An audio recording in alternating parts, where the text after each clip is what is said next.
we have a very special guest. The Doomcock? No. Hey, Cameron. I am Doomcock. I'm gonna take off my mask here. That's who Doomcock really was the whole time. It was Cameron. Hey, Cameron. Good to see you again, man. Good to see you again. I'm coming back here as my first live stream since I've managed to outsmart Twitter. And there's silence. That's the Twitter people coming. Oh, let me mute that. Yeah, they're like, oh, Cameron's back. You better get him. Like, thank you, brother, for coming on, and we appreciate it very much. Like, I was glad because they said something to me, and they're like, "Hey, Cameron's back on Twitter." I was like, "He is?" I'm like, "Yeah." So I was just like, "Yeah." I will not reveal how I got back on because I don't know that they know I'm back on. So we'll see how long that lasts. Yeah. So, yeah, I was just like, "Oh, Cameron's on, dude. I gotta go message him and like." Try to see if he wants to come on. We've got a lot of great people on here. What are you guys talking about? We're looking at old catalogs. Old catalogs, what, like old Sears Roebuck? What are you looking at? Yep, exactly. The Wish book from 1985. Yep. Well, when I was a kid, I always used to read the Reader's Digest, and they would send out these random like things, like once they sent out like a essentially copy of a 1920s Sears Roebuck catalog for whatever reason to the subscribers. And I would go through it. I was like, there was a lot of cool stuff in there. Like I loved old pocket watches, and you would see all these beautiful old designs of pocket watches for sale. It was interesting. Yeah, it's a time capsule. You go back and see, as a kid what was available, what you could buy or what was on your wish list. And so my mom saved all these. And the fun thing is, when I have the catalog and then I have some of the toys still. So I pop out, he still got the toy to show. So we're looking at, Transformers, G.I. Joe, and we think there's an Autobot that looks like Doomcock. We'll have to go back to that. Oh, yeah. So it's, it's a lot. Doomcock Mountain. It's a lot of fun. Yep. Yeah. And you can see how cheap the toys were. And then why didn't we buy every Star Wars, vehicle that was available back then? Yeah. Well, you're doing something that's very culturally relevant, because I think what we're going to do is we're going to start moving backwards in time. I think the pendulum of the future has swung as far as it needs to for a bit. Preach, brother, preach. Now. We are maybe in a period of restoration. There's a lot of nostalgia for a lot of properties. There's love that you can see. We are fans of Star Wars. Even though we dislike new Star Wars, we are fans of all Star Wars. You see those toys on the catalog and you go bananas for them. So there will be a period of restoration, of reassimilation of old culture, because current culture is not up to the part and people is just discarding it. It's that easy. Hold on. Did you guys lose me? I'm back. So now you're still there. Now StreamYard is trying to get rid of me. Hold on. No, I was saying that what we're now calling old Star Wars is it's just real Star Wars, and and it's and the reason that it is still relevant and will be relevant 200 years from now is that it is archetypal. It's like the Odyssey, it's like the Iliad, it's like Shakespeare's plays. These are the great storytelling epics of the human condition. And what Lucas created is eternal, despite their effort to screw this up. I mean, maybe archaeologists will discover someday some messed up version of the sequel to the Odyssey, in some old Greek tomb where some wannabe writer thought they could one up Homer, and it just didn't take on, right? I mean, I wouldn't be surprised, because human nature is what it is. Copycats, have existed throughout history, and that was what this was. This was a cheap copycat effort, and it feels like its time has reached an end. Yeah. Normally there's a copycat that always appear, but also there's an evolution of an idea, and we gotta get to that point, at least in Star Wars. And I always say, if they don't want to get rid of the new trilogy, okay, go with a new trilogy after this one, where Rey actually gets into the dark side. You see Finn becoming the Jedi, and Rey she's all the Sith now. That's canon now. So you can do that. Fake Palpatine's fake prophecy, right? Exactly. So you can actually go somewhere there. You just need to be able to write it well and act it well, and that's what they lack. They don't know what they are doing. They just throw ideas to the screen, without any kind of connection, with any cohesion, and that's what's failing. Well, having worked as a screenwriter for 20 years, I mean, that's pretty much how the system works, right? And that's why Lucas had to get out of the system. That's why he basically used his toy money, to create the subsequent movies and to finance the prequel trilogy that he wanted to do. One of the great, hi Rebecca, good to see you. And one of the great sort of tragedies of our time is that he, for whatever reasons, and maybe one day we'll find out the real reason, his whole life had been about bucking the studio system and getting free of it. That was his brand of himself as a filmmaker and as an artist, that he broke free of the studio system and could make his own movies.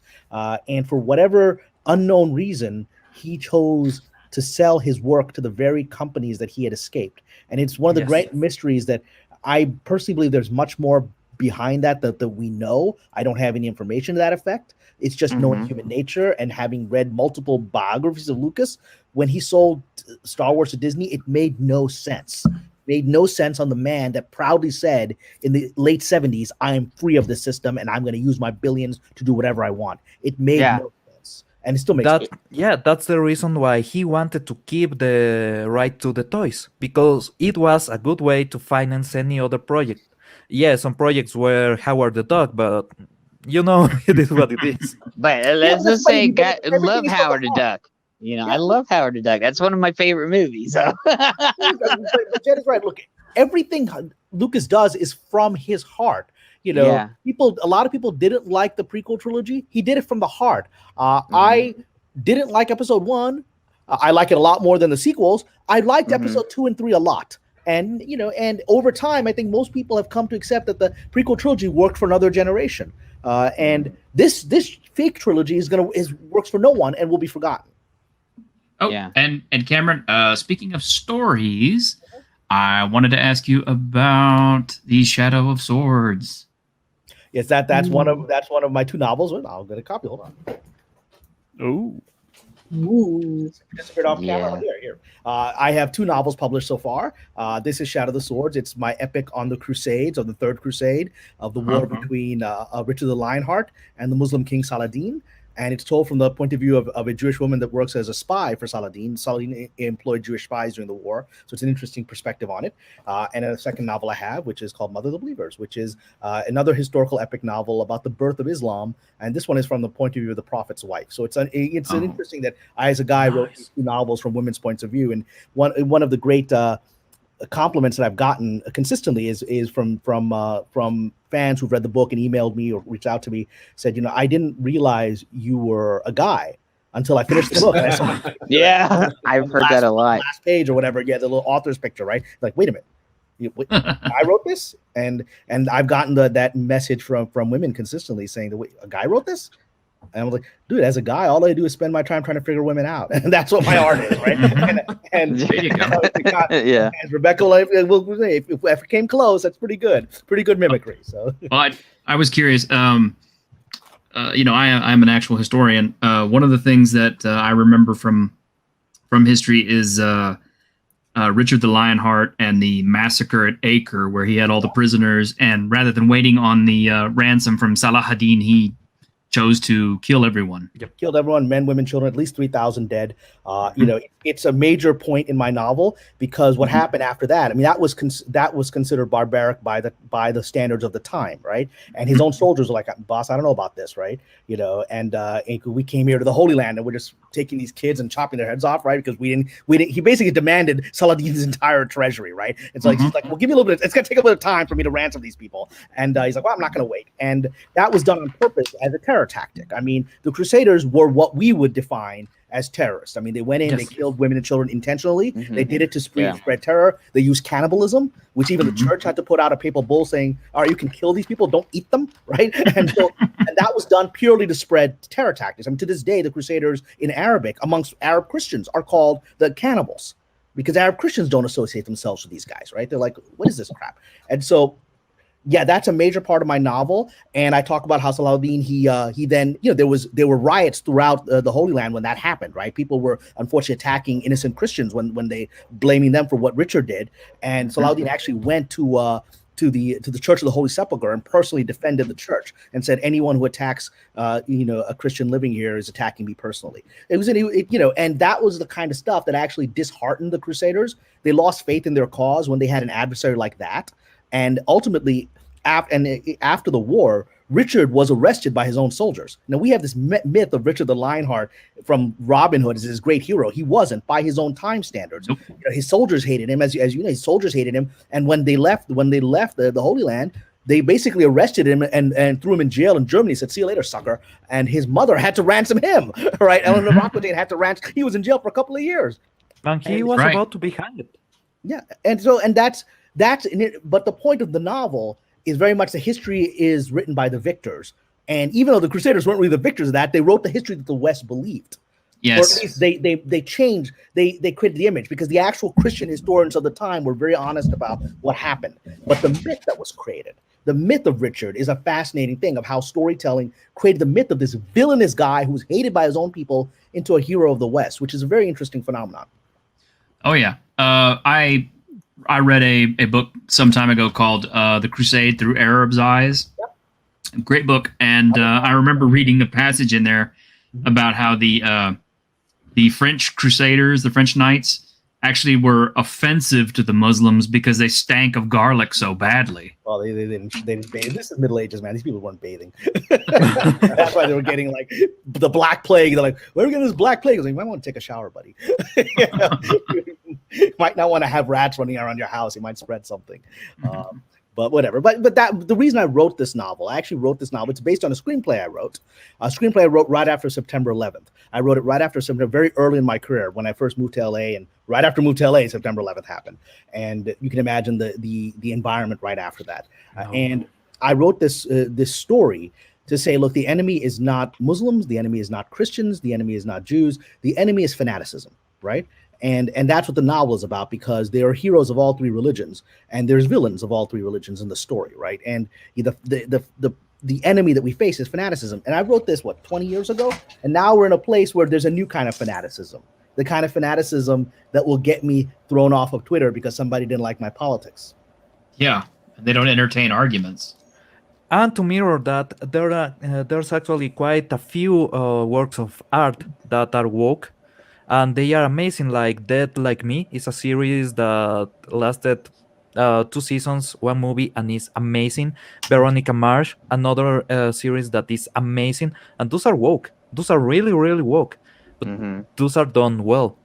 Well, it's interesting with Veronica Mars is I believe Veronica Mars was relaunched, and when I was working on the TV show, on the TV show Roswell, New Mexico, a couple of years ago, I was the co-executive producer on that.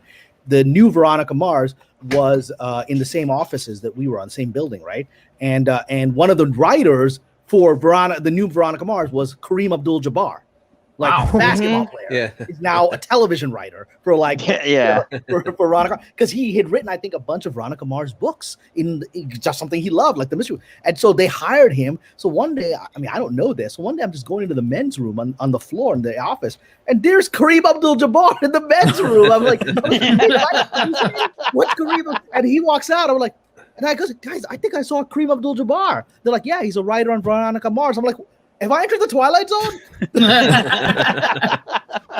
And I work for the Twilight Zone, so it's cosmic justice. Oh, I love that series, Veronica Mars. It was fantastic. I hadn't watched it for years, and then everyone kept saying, watch it. And then when I watched, the first few episodes, it's clicked. The characters clicked, and they have all those geek and pop culture references, and maybe it's woke, but the characters are very believable. But that's the thing is, it's believable. You believe Veronica, and then her friends, and it's maybe a little bit, Scooby Doo thrown in, with some mysteries, but it's believable, and it's and she's an intelligent, smart character who doesn't always get things right, and then she's got to figure things out, and there's mysteries, and sometimes she gets, without spoiling anything, some of her theories are wrong.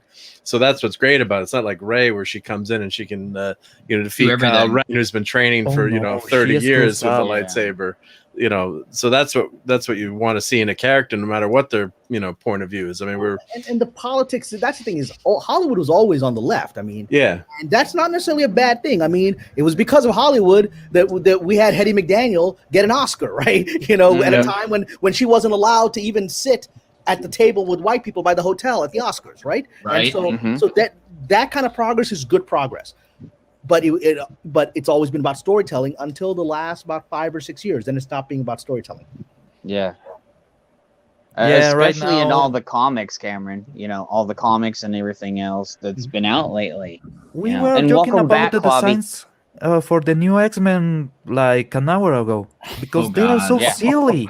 Yeah. Oh yeah, Cameron, you should have said we went through all the new X-Men. It was just Are they Designs like and stuff. this High Republic crap? Is that what they're doing with X-Men now? It's Way worse. no. Worse. Basically, they're doing it's a High Republic X-Men bullshit. So Yeah. it was really bad. Horrible art. Yeah. Yeah. I do have one bit saved from that. Here, I'll pull this up. Okay, can you When show we it? were Yeah, when we were comparing Iceman. let me With yeah, Jeremy. just a second. Let me put this back up there. Okay, so Oh, There we go. there we go. Iceman on the far right there. I'm Just not looks looking like at Jeremy. What am I looking at? What am I supposed to be looking at? no. Let me pull up the proper image. This is okay. Iceman, a PC principal, and Jeremy from Geeks and Gamers actually look a lot alike. I remember I remember Iceman from like the Spider-Man cartoon when I was a kid. Is this the same character? Yeah, Yeah. but no, he's gay. He's gay Really, again. really gay. He's gay again. Okay. And he was straight, forced. He was gay. He was straight. Now he's gay again. Yeah, he was forced into being gay. But Jean Jean Grey. Grey reads his mind, and she goes like, "You're gay. No, I'm not gay. No, you are gay. No, Is I'm this not a real gay. No, story? you Why want not making this cock." up? You're not making this up. This is actually real. This Yes, This is actually actually happened. real. Yeah. Well, that was years ago that they did that. Though. Okay. Yes. Well, they This did it was again, Mike. 6 years so. ago. Oh. Yeah. They just out of for the hell of it, decided that Bobby Drake would be gay. Yeah. Just because. Well, Yeah. take But PC show- Principal and Jeremy off. Show them the rest of the stuff. Yeah, you Oh, got. I'm pulling them up right now. This is supposed to. I can't quite make out this weird thing that you're telling me is Iceman. I don't know what that is. That's here's- Bobby. That's There you go. with heels. This is the cover of an actual Marvel comic book coming out right now, yeah.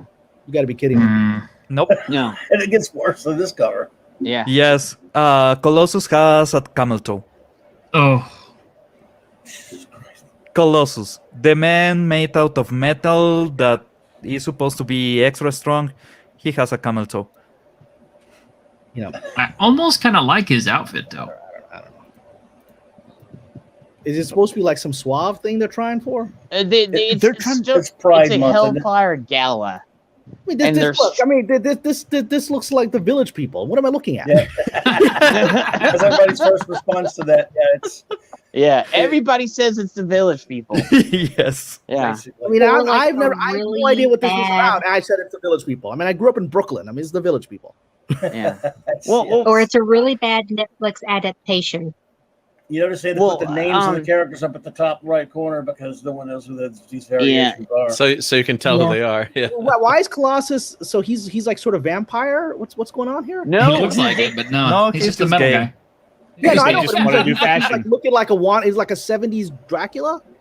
Yeah, that's No. what I'm saying. Right?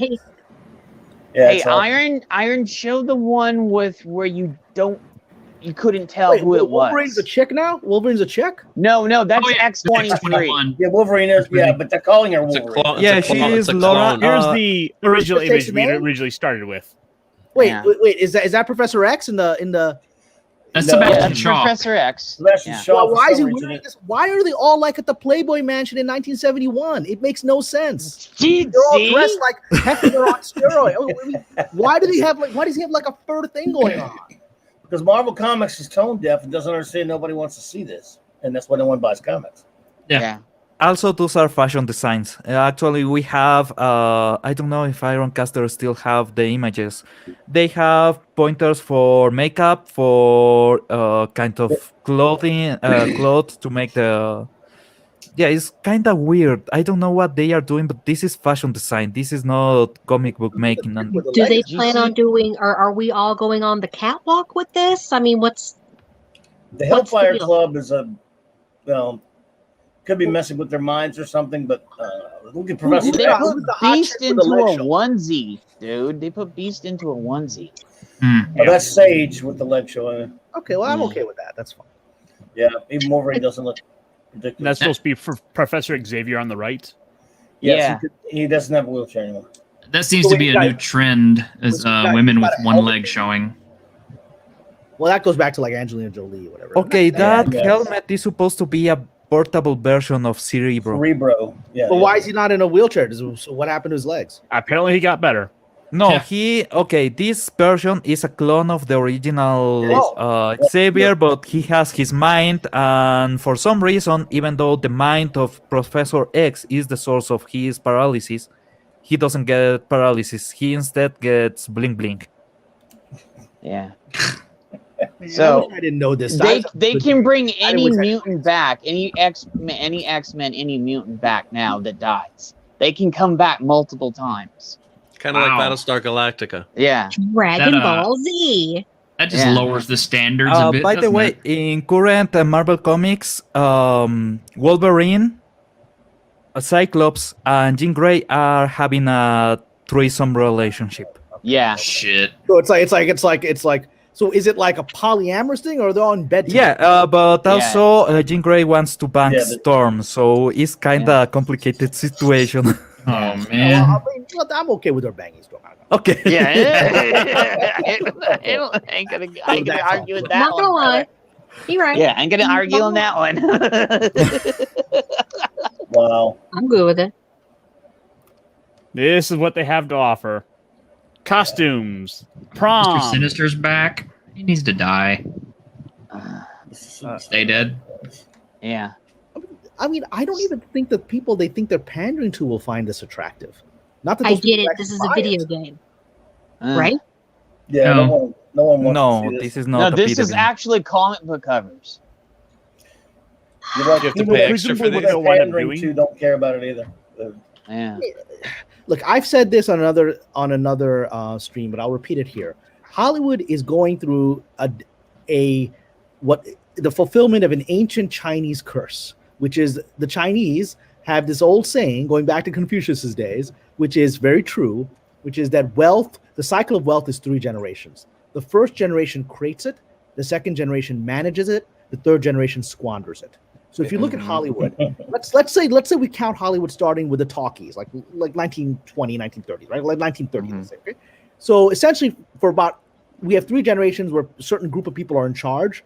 And so from 1930 to 1970, about 40 years, you've got essentially the Hollywood moguls in charge, Louis Mayer, all those guys who were essentially shoe salesmen from Brooklyn who came to LA and created the film industry. And because they were shoe salesmen, their whole thing was, well, we got to give the market what it wants. We got to figure out what that is and give it to them, right?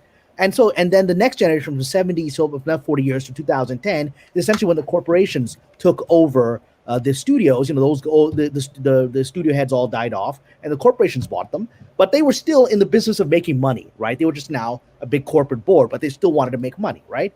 And then the third generation arrives, which is right around 2010, right? When George Lucas sells Star Wars, 2012, right?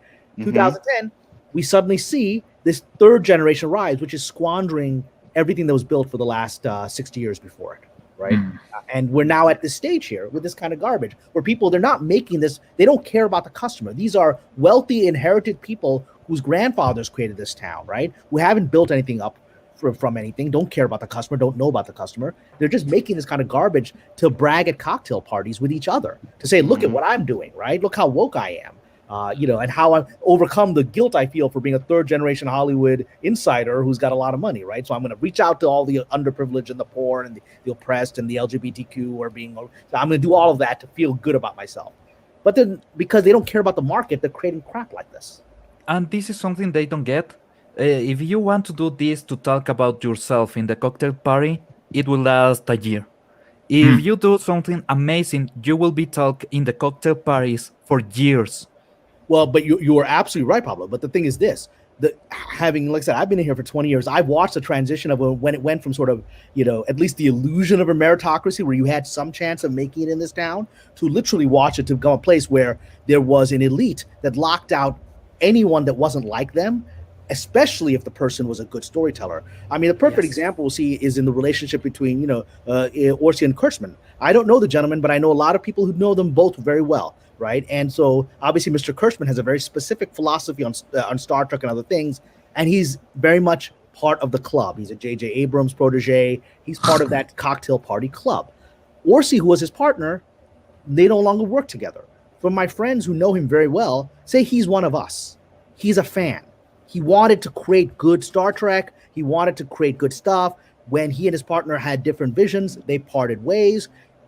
Kurtzman is in the club. He's making stuff to satisfy the club, which doesn't actually want quality, because it's threatening to their own sense of they got in not through merit, they got in through relationships. Whereas Orsi is somebody who's a real storyteller, and he got in through merit, and they got him out because that's not. Someone needs to tell them that the club actually changed a lot all the time.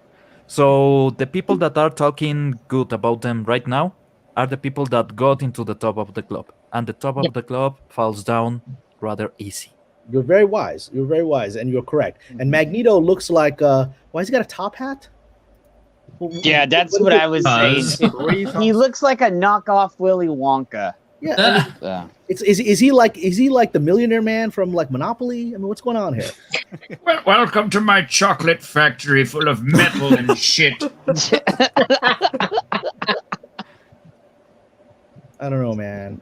I don't know. I had no idea this was going on. I wish I didn't know this was going on. It's terrible, isn't it? You cannot unsee it now. At least you didn't show them what they did to Submariner. Yeah. I'm still convinced that's a fan design. Oh, yeah, and then we got Whiz Kid Elton John here. So why is what? Okay. Yeah. Who is Whiz Kid? Why's he got a bubble? Apparently, one of them just called Kyle. Maybe he's afraid of the coof. I don't know, man.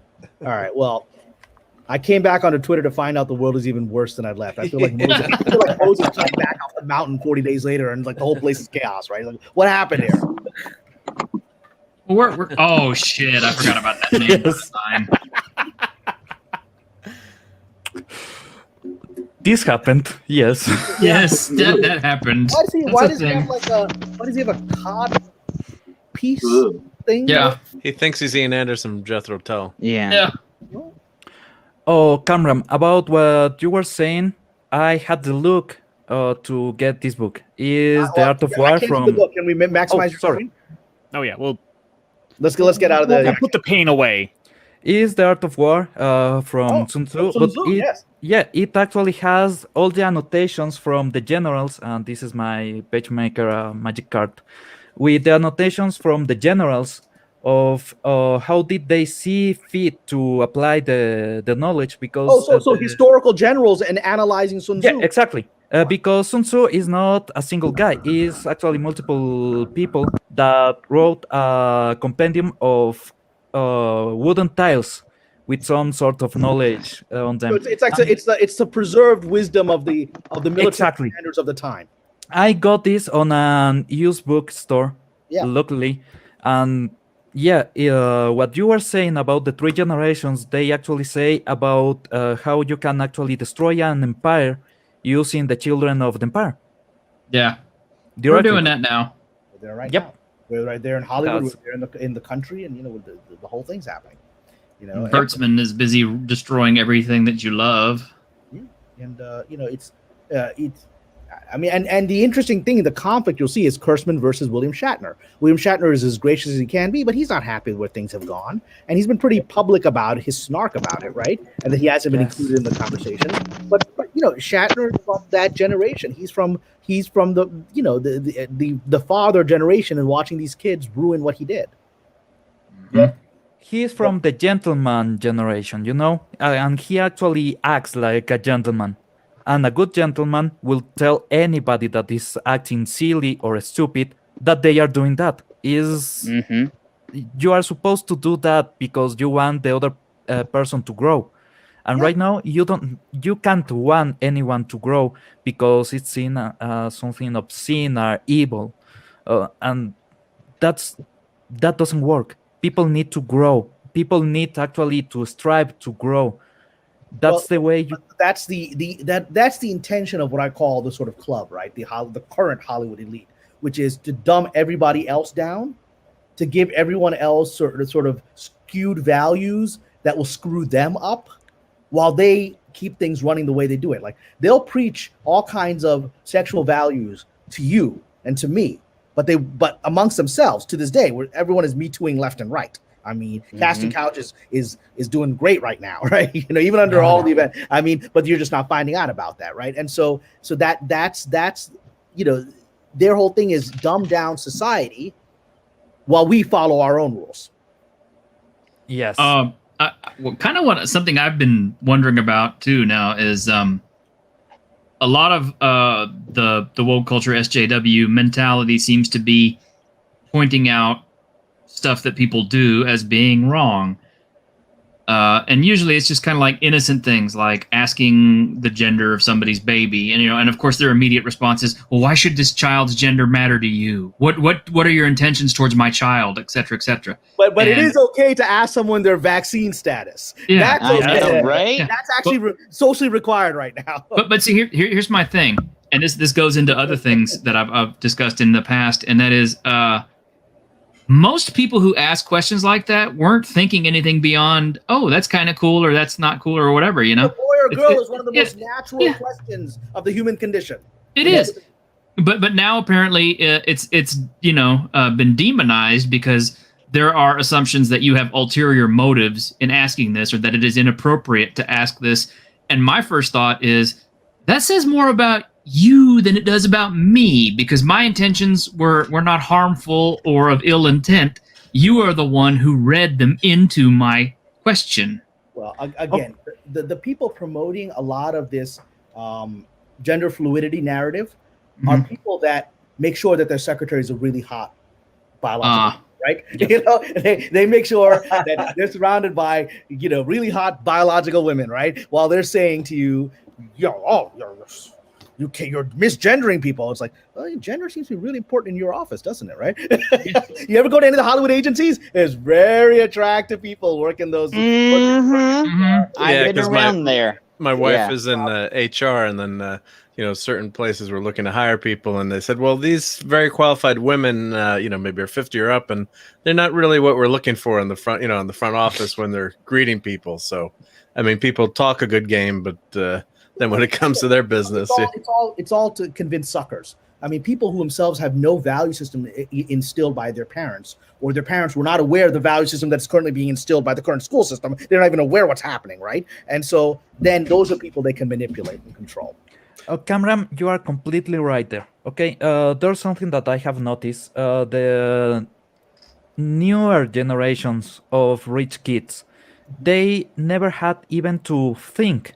Literally, they don't have to think. So when they get any company position from daddy and mommy, they actually have to belittle everybody else to look intelligent. They cannot look intelligent doing something really amazing or really smart. They can't. They just can't. And it's because it's not like they are stupid. They are ill-prepared. When you have enough money, you can pay your teacher to pass grades. You can forgo any kind of in Saudi Arabia, that's what they do. Saudi Arabia, I mean, it's like a culture of the rich people will send proxies to take exams for their kids, right? Yes. Wow. So if you have a kid that will inherit your company, and he's a stupid kid because you never let him grow as a person, your company is doomed. And that's exactly what's going on right now. And I come from an affluent family. A really affluent family, but I'm not affluent. My mom ran away with a musician. She is a common stereotype. Pablo, where are you based? I don't even know where you're in Ecuador. In Ecuador. Okay, so and so look, this is, first of all, congratulations for being always authentic, whatever your background is, right? That's what I've always enjoyed about you is that you're always honest and authentic, and and the very fact that you have family that is very affluent, and yet you are still very critical and open about where we are socially, it speaks a lot to your character. This comes from my grandfather. My grandfather, he was actually Secretary of Health, Secretary of Education here, a couple of times, and his view from the world is that you have only what you get. So he has some money, some connections, and once I asked him for a job, can you get me a job in one of your friends' companies? And he was like, no. If you go poor and you learn how to go big. If you go big, you will never get anything in your life. Yeah. You will have something, you will never get anything in your life. And you'll that's lose. And the moment the sand shifts underneath your feet, it's gone, and you can't recreate it because you don't have Yes. skills.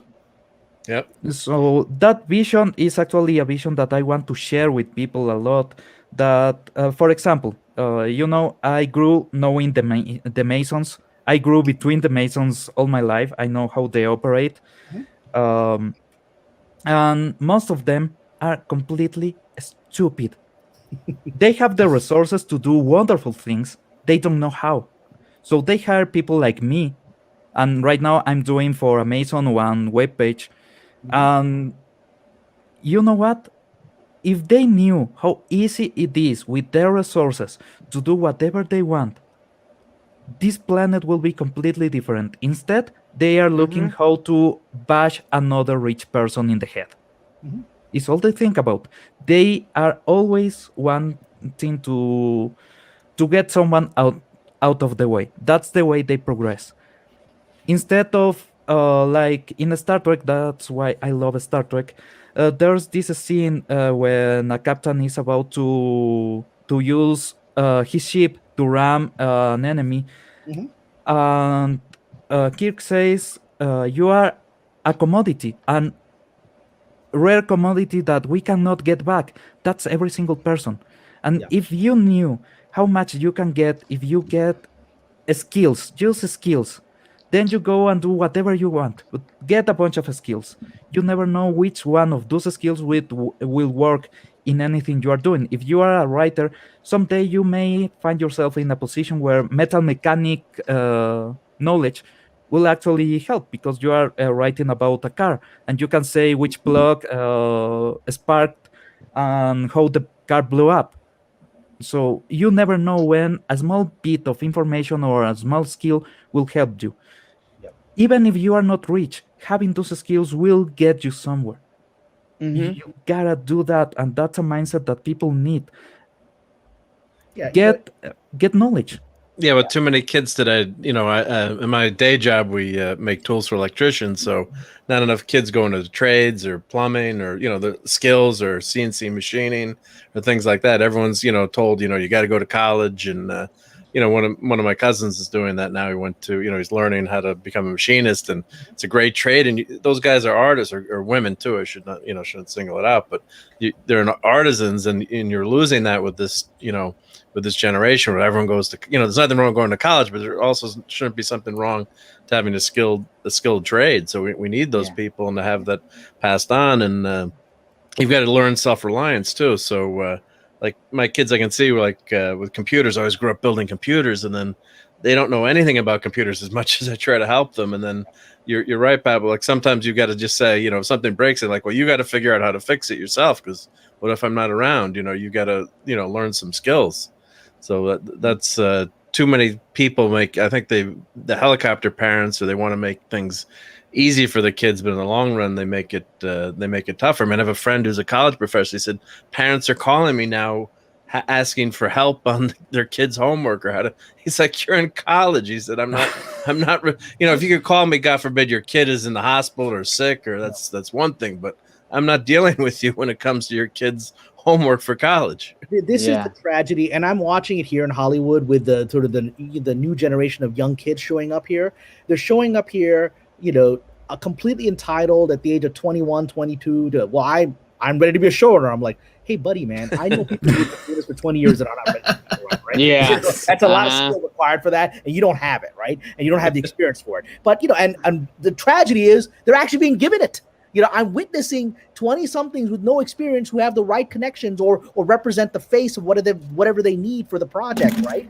For the identity for it. They will give them the showrunner status. Now, in the past, you would give them that. If you ever did that, you would do that as sort of the fake showrunner, while you would always partner with them with somebody with more experience, and then that person would actually run the thing. Now they're actually giving them the shows to run, and you're like, and the shows are being run into the ground. I worked on the perfect example that where somebody perhaps wasn't ready for it, was given it, right? And and so you're like, are you all out of your minds? But the part of the problem of Hollywood is that we have a leftover situation. When I first arrived 20 years ago, what we were always being told, you got to market for the younger generation because they have all the money, right? Okay, well, now we're in 2021 and the younger generation doesn't have the money. They're broke. They're filled with student debt. They're living with their parents. They have no future, right? So, and it's people like us, slightly older generation, right? Generation X, who are buying the things, still buying the Star Wars toys and all of that. Yes. And, but we have a whole group of people that have been raised to believe that the younger generation is what you got to focus on. And they're doing it automatically without understanding why we were told that in a previous generation, right? We have the perfect example on J.J. Abrams. He was given his positions. He had a barely good start point with Lost, but then Lost got lost. He was literally given the keys to the kingdom, and he screwed it up every single time. Did he have family in Hollywood, J.J. Abrams? He's from a very successful producer family. He's from Actually, he was the let's say the assistant for Spielberg for a long time. He was the guy that used to follow Spielberg everywhere to learn the trade because it was an apprenticeship. Another success like Kathleen Kennedy, then? No, she is good giving head. Yeah. But she worked for Spielberg, right? Great coffee. Kathleen Kennedy did at least develop early relationships with the right people. With Mr. Abrams, he was born in a famous Hollywood family. Yes. His very first success was a movie that I still think is a good movie. He wrote at 19, he sold his first script. Again, his father was a famous producer, so they had some connections. He sold his first movie script called Regarding Henry, and they got it to Harrison Ford, and they made it. It's actually a decent movie. That's a good movie. It is a good movie. Yeah, and he had talent, but then very quickly, once you get it given to you that early on, you stop evolving, as Pablo is suggesting, right? Exactly. You don't have any incentive to keep trying. There's a saying, and I don't know, is Middle Eastern, but I'm not sure from where. You cannot be a good king if you are not a strategist. You cannot be a good strategist if you haven't been in the battlefield. Yeah. So there's a progression. You have to get the skills, the power is not something you can get. If anyone bestow you power, and this is something that the Bible, the Quran, even in Japanese lore, the Shinto religion says a lot. Whenever you get power that you are not ready for, you get corrupted. Mm-hmm. Do you guys all remember Dallas? That was one of my favorite shows as a kid, right? Yeah, Yes, I remember Dallas. You can get the clip on YouTube. It's a very famous clip. I saw it as a kid live, and it influenced me. I must have been 8 years old when I saw this on a live episode of Dallas, and I was watching it, right? This was season 1 maybe, when Jock Ewing, the patriarch of the family, was still alive, and JR and Bobby. It was a conflict between JR and the two brothers. And in that thing, Jock Ewing, the patriarch, had given Bobby, the good son, control of the company, right? And then the scene is Bobby comes storming in. Jock is sitting with all of his sort of friends in a restaurant in Dallas somewhere with JR there, and Bobby comes storming in. Dad, you've got, I just found out that you took out, tens of millions of dollars from this Ewing Oil account, right, that I control. And I needed that money to do this stuff. And he's like, you can't do that. You gave me power over the company, so you have to let me run it. And then Jock Ewing looks at him and goes, I gave you power? If I gave you power, you have nothing. No one gives you power. You take it. Right? Yes. And it stayed with me. I never forgot those lines because it was brilliantly executed by the actor, but those lines are true. He's like, I gave you power? Well, obviously you have nothing. That's why I can take money out of the company account, because I'm still the one in charge. I gave you power. Right. That's why these people are so afraid of losing their positions, because they don't know how to get them back. Yes. If you lose everything, and I mean that this is something that can happen every day. We had someone here in this panel that just went through a flood and got her shop destroyed. Sometimes you lose everything, and then you build back because you are not dead. The moment you are dead, it's over. And even there's a discussion to be had. because you can live on as wisdom or you can live on as a spirit. There's a bunch of things that you can say there. But while you are alive, while your heart is still beating, if you get your arm chopped off, you still have an arm. You get both arms chopped off, you still have your head. While your head is still there, you can still get an idea and make it. You can still gain power again, because power is what you leverage by yourself. It's not something that, Great. yeah. And that's been my entire career. Look, I shouldn't even be here. And the industry has been, as I've risen up, has become openly very adversarial to me in a very public way, right? When I showed up, I was a nobody, brown, Pakistani Muslim guy. Nobody really cared about me. Quickly, they discovered this guy's actually really good at it. And then that became a little bit of a problem because I wasn't in the club that they wanted, me in. And then I started rising. And I had a period where, I got on that show Sleeper Cell, got a bunch of Emmy nominations, huge articles were written about me as sort of one of the first Muslim writers in Hollywood. The LA Times did a full-page article on me, which I framed over there, about becoming, the Muslim writer that broke through, right? And right after that, the interesting is the day that article happened, the day that article came out, the LA Times did this full-page article on me. That day, someone hacked my cell phone account and changed my voicemail message.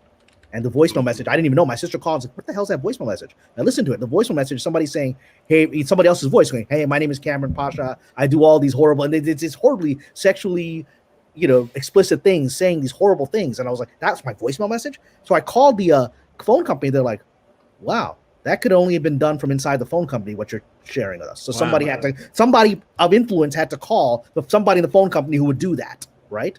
And so... Yes. And so that was when someone in town goes, okay, this guy's getting a little too big for his britches, and they decided to humiliate me. And then there was very active efforts to block me, which knocked me back for a while. And then I came back, and I came back again and again. I got knocked back again recently, and I'm coming back because I'm used to it. I'm used to being punched in the face by this town that doesn't want me here. And now, especially because I'm very vocal on YouTube and social media, they shut me off on Twitter, and here I am. Yes. I'm back. What they don't get is that they are making you stronger. If you don't land the finishing blow, your enemy will come back tenfold. It's that easy. What you don't injure what you can't kill. Exactly. And that's exactly what's happening right now. They tried to harm the fans. They tried to get us out of the way because we were toxic and everything, and they didn't get new fans. So now they are in between the sword and the wall. They don't know where to run because right now we are their only hope. And if you see what they posted on the Star Wars account, they didn't have a single character for the new movies. Yeah, I saw that. They need us. They need money. Money comes from love. These people don't love. They want to destroy something. You cannot get money from someone that wants to destroy. You can only get money from someone that wants to build. And that's what fans want to do. That's why we are so interested in getting new movies. Because the newer lore is building on what we love.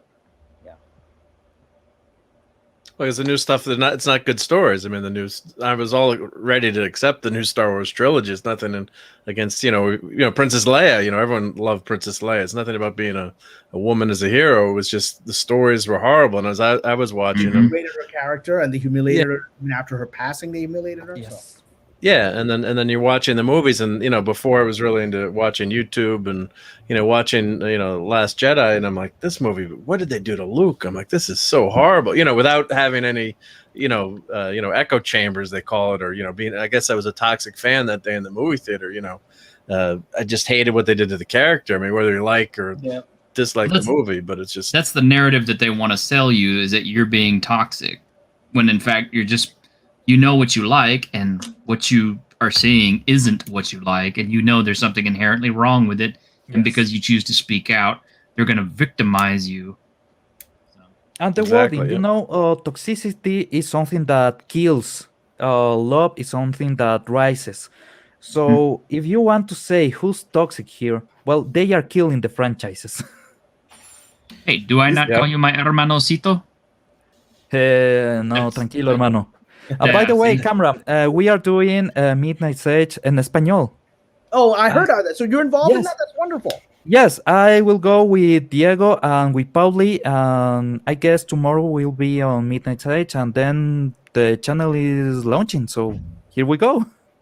Look, you hablo español un poco, right? So I can come on and say a few words. I've actually had the great honor of spending time with Paulie and his lovely girlfriend here in LA and in their home, and so he's a wonderful guy, and I'm just delighted to hear Midnight's Edge is becoming a major company, a media company. I mean, Hollywood is aware of it. I'm just like they're aware of Doomcock, they're aware of Geeks and Gamers. I watched all of those channels rise up from nothing. I followed Jeremy on Geeks and Gamers right after when he had maybe like 2,000 followers, right after The Last Jedi, and I was just looking for people who shared my opinions, right? To watch all these companies explode, and become actual economic places where people are making money. And now the industry is taking notice of them. And now it's multiple languages. What you're doing, and that's smart.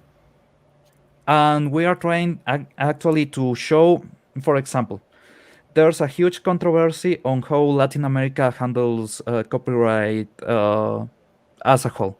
Yeah. Then Warner Brothers decide to stop producing physical media. So what else can we do? There's no way we can buy them anything because they don't want to sell us. So what do we do? Do we stand here without knowledge of what's going on the world, or do we take it? And if we take it, for example, if you see my room, it's full of action figures, it's full of things. Mm-hmm. I have spent my money on them. You didn't steal them. You didn't steal them. Yeah, exactly. I'm in a country where I have to steal the movies, but I still want to give them something for them. So I buy the toys, I buy everything, and when they get DVDs here, I buy them. But they don't. They just don't. They don't like us. And then they say that people are against Latinos and everyone is racist against Latinos. Okay, companies, come and show us that you love us. But they don't. It's the same thing as the pharmaceuticals companies, which much of the they will overprice drugs to make sure that people in the third world countries, in Africa and other places, Latin America, Asia, cannot buy them, right? And so it's not a surprise. It's true. People just say if you're not going to allow us to purchase these in a rational economic way, people are going to start just violating trademark and just creating their own knockoff versions of them, and that's what's going to happen if you create this kind of situation. And from there, actually, there's a lot to be said on evolution, because, Japan started plagiarizing a bunch of things. Now they are this amazing industry of imagination. Yep. Mm-hmm. You get people that are interested in creating something. They cannot pay you for the rights, so they do their own thing. And that grows and grows and grows. And then you have Transformers that was a knockoff and became the bigger thing. Well, I mean, that's the thing. That's why I'm very much a libertarian. I very much want a free trade and free movement of people and goods. Because it just makes everyone's life better. And anyone who's trying to stop that is because they are attempting to flow things towards themselves and not share and not expand the game for all of us. They're attempting to control the game for themselves. And that's what we're seeing in Hollywood right now. And it doesn't work. It's like trying to stop the flow of the blood in the body. You'll just have a heart attack. By the way, ironically, they are the globalist. They are against global progression, but they are the globalist. Yeah, and the term globalist is around. It just means an elite that's trying to keep the rest of us down. Yes, it's true. It's true. That's all it means. They're not interested in actual human exchange. Look, the people who are supporting all the current bad policies, they don't want us to be able to travel. They want us to have all these kinds of vaccine, medical passports to just go from one place to another. They're trying to limit human interaction. They did that this whole past year, and they're trying to do it on a global scale, and they did it. Yeah. Every single tyrant has breathed their own doomfall. And this is their doomfall. We here talking about the stuff. Someday maybe we will making stuff. And that's their doomfall. They are creating us. Well, it's like Mr. Johnson created the entire Phantom Menace. Exactly. Yeah.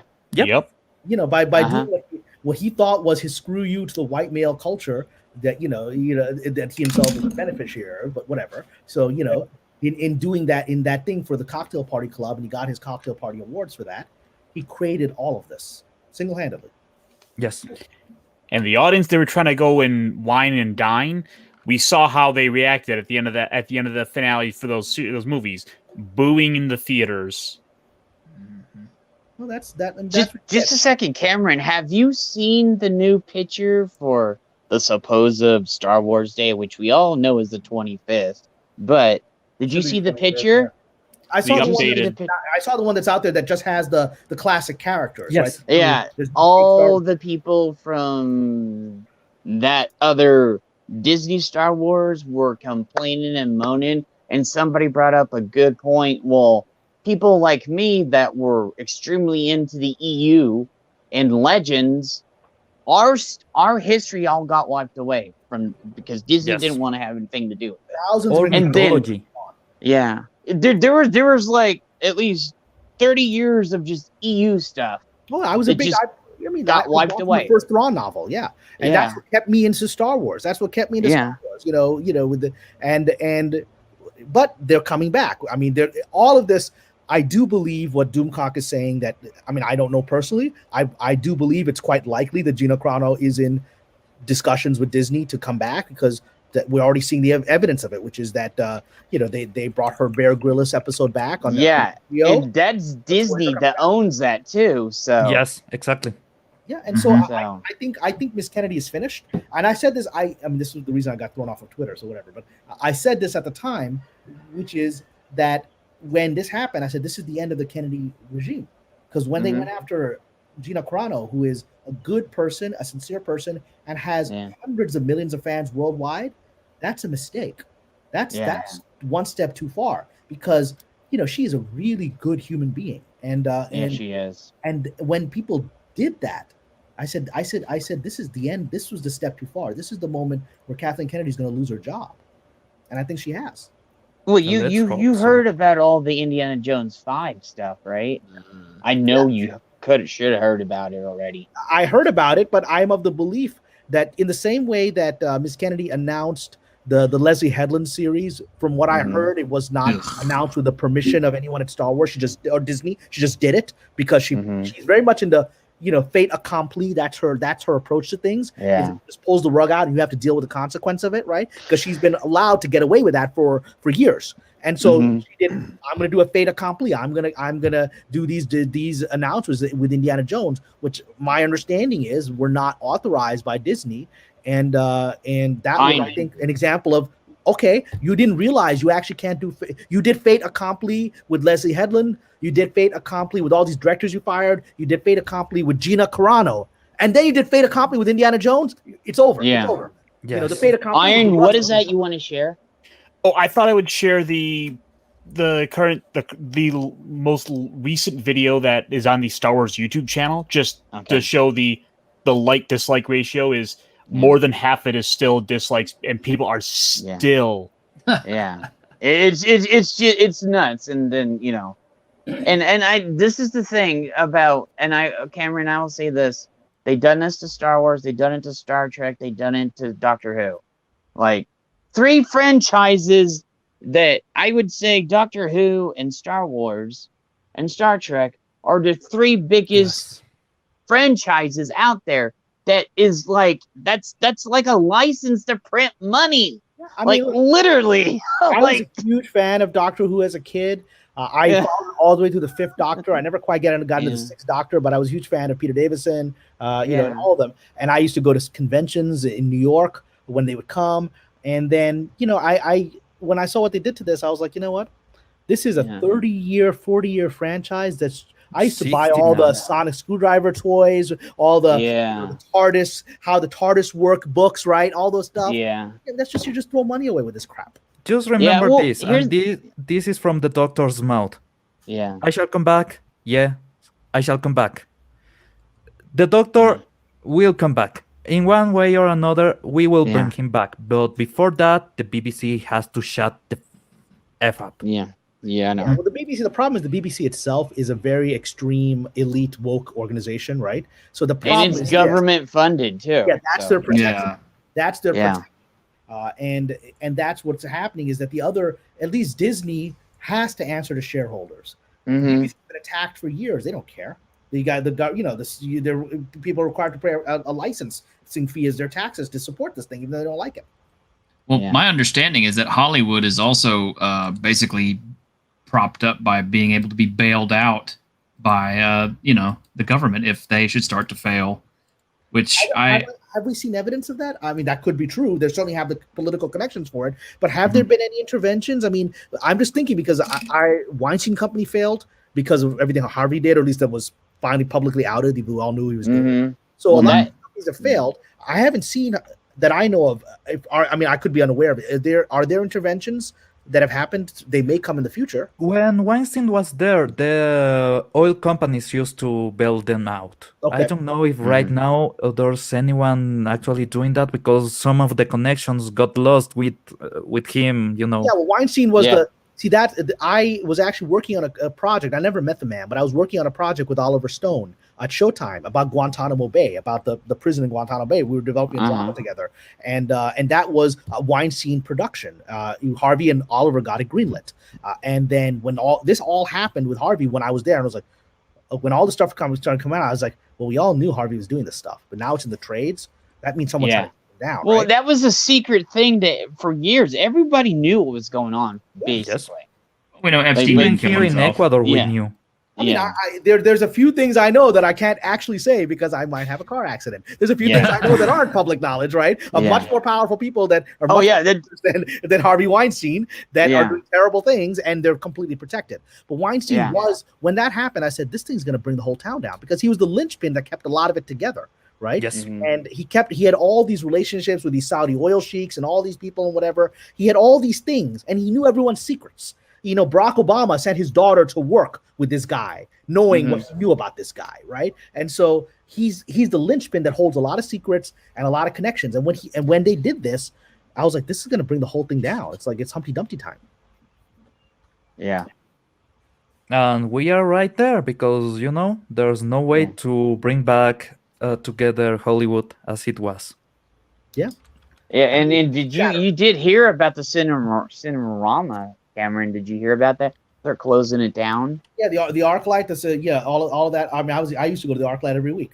I've been to the Cinerama. I got to see E.T. and a original Star Wars, and I saw Flash Gordon there, and I saw back in the day, and it's kind of depressing because that was one of the few classic movie theaters that was still around from eons past, and it's just. I hope somebody can try to save it because it's a historic. It should be and I will say this, it should be under a landmark. We know how screwed up California is right now, but the historical society needs to go in there and save that place, or something.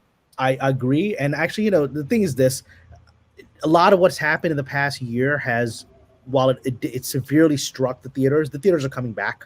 AMC is more powerful than people expected. I've been going to theaters. I've been enjoying going back to theaters. And, and the theaters will come back because their effort to keep us in our homes has actually sabotaged them. Yeah, Netflix made a lot of money last year, but I think people were like, I don't want to be at home anymore. I want to go out. And so there's going to be a turn. But Hollywood is now aware that something is wrong because.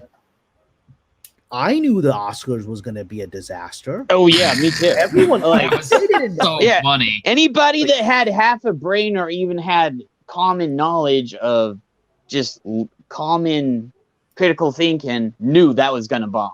Yeah. But if you go to the trades today, Deadline.com, one of the big trades, has a whole thing about maybe Bill Maher should host the next ones, right? Because they're all shocked that the Oscars. I'm like, you guys are all shocked? I mean, I work here. I knew this was coming. I knew it was. I'm surprised it wasn't even less viewers because nobody saw any of those movies. Me too. I thought it would be maybe a 12 to maybe 11, but I didn't expect 9%. I cannot believe they think Bill Maher would increase people's views. Bill Maher. Yeah, he ain't gonna have that. Ain't gonna happen. Well, they really need to get Ricky Gervais back. Yeah, Gervais would be good. Crowd, right? And so and whatever. So. They won't accept the truth, which is what is nobody wants the political speeches, even though it's obvious nobody wants them, and nobody saw any of these movies. Some of them are very good movies, but they're not generally popular movies. And even if there had not been a lockdown for 1 year, people wouldn't have gone to see these movies. They're largely art films. People wouldn't have gone to see them, right? And so we are. again, we're at the what is it, the 78th Oscars or whatever. We're at that third generation, the end of a third generation where they've squandered everything. And now, as Pablo was saying, the whole thing's going to collapse, and something's going to be rebuilt because we're still going to make films. We're still going to make entertainment. And I've survived 20 years of this crap. And I'm actually hoping this might be my moment where literally a lot of the people that were my adversaries in this process are knocking themselves out. I mean, they're like destroying their own careers right in front of me. I'm like, oh, this block is gone. Okay, that guy who wouldn't hire me is gone. All right, okay. On I guess I get the floor now. Yeah, on cinema, there's the perfect scene to describe what's going on. On Reign of Fire, you know, the movie with the dragons. The dragons scorch Earth. Then you have the survivors enacting Star Wars Episode 5. Yeah. That's something that really happens. You know, if you scorch Earth, if you destroy completely Hollywood, the good stories will still be here. And we will be celebrating them. That's funny. I say the same thing about science and religion, but yes. It's my hope that, because somebody said we were in the Dark Ages, but if you're in the Dark Ages, that means there's going to become another golden another age where everything's going to be better, and that's what I'm hoping. But a renaissance will come. That's what I want. I want another renaissance to come. But okay, speaking as a historian, we don't actually use the term Dark Ages anymore because of the negative connotation. Well, I mean, let's be honest. Europe was Dark Ages. Well, it was. Some guys had flowing water and like refrigeration. So Europe was Dark Ages. Let's be straight here. If anything, right now we have so many neon lights that it will be the neon Dark Ages. So you have a ceiling full of light, but down under, we are in the dark. And that's something that I like to make the Blade Runner comparisons because, the first movie was so good and it was so, it was so, even though it was so noir and everything like that, it was so much more alive. And then you see 2049 and it's like there's that whole section of the city that's all blacked out. Yes. And it's like the same thing. Like, okay, guys, what happened over there? Like, how did this shit go so bad so fast? What the? One whole section of the city just was gone. Yeah. Right? Well, there is truth to it. So all right, gentlemen, I apologize, and I think we lost a lady. We had a lovely lady. I think we lost her. I hope I didn't drive her away with my. No, you didn't. She said it was her cats. So. So, Kamran, thank you. I've been trying to get you on here for a long time. So. Well, I'm happy to see you again. Thank you very much. After my Twitter resurrection, right? I got you right after. So I saw you, and I know you saw me right away because we've been talking back and forth for a bit, So, I would like to get you on for another thing some other time, but I appreciate. Thank you very much, Kamran. It's a delight, and there was a lot of people on here, and forgive me if I didn't let you speak. I tend to go on spiels. Part of it is I don't see any of your faces, so if I can see your face one, I was like, oh, this guy's about to talk, and then I shut up. So, my face is too ugly for the camera, so mine's made of rocks. It's face for radio. Yeah, it's all good. All right, gentlemen, thank you for your time. Thank you for welcoming me back on Twitter, and let's hope I stay, and let's hope we'll. Yes, the thing is this renaissance that is coming. It's going to be people like you guys that are gonna facilitate this because they've created the adversary that's going to create the new system. They didn't even realize it. Kamran, I get to go brag to some coworkers tomorrow who I got to be on a stream with now. A friend of mine is a big fan of yours. Loves what you did with Tron. Oh yes. Well, I have your friend follow. And because I just want to get more followers now than I had like 4,000 when they pulled the plug last time. I want to get a lot more now just to say screw you guys. Kamran, if you allow me, I want to send you a link for a Google Drive folder. I did a visit to a museum here, the Tolita, the Incas, the old cultures here, and I have a lot of footage. If you allow me, I want to send it to you because please, I think we follow each other now on this new Twitter. Yes. So DM me on that, and I'm a huge museum guy. I was in Chile and I went to the Museum of Easter Island stuff. It's I'd love to see what you got. You will love this then. Absolutely. Hey, Kamran, I was just thinking about because we're pop culture archivists. How would you like to do a history stream sometime? Sure, I'd be delighted. I can talk about the history of Hollywood. I can sort of give insights, very specific insights about what Middle Eastern characters, Muslim characters, how they've evolved and changed. they went from good to bad to bad to bad. That'd be awesome. We'll set that up then, brother. Absolutely, just DM me. Give me about a week or so. I got to get my life in order. Yeah, I know. I Robert wants the same thing. I usually got to tell Robert a week ahead of time too. So he's like, Jed, tell me a week ahead before I come on another show. I was like, okay. My friends, I got to go. I will talk to you all later. God bless. Take care, sir. Okay. Take care. God bless, Cameron. Thank you very much. Love you, man. Okay. Well, I that was think fun. I don't think That was we'll awesome. end it. I think we'll end it right there. That was a good note to go out on. Yeah, it's not gonna get better than that.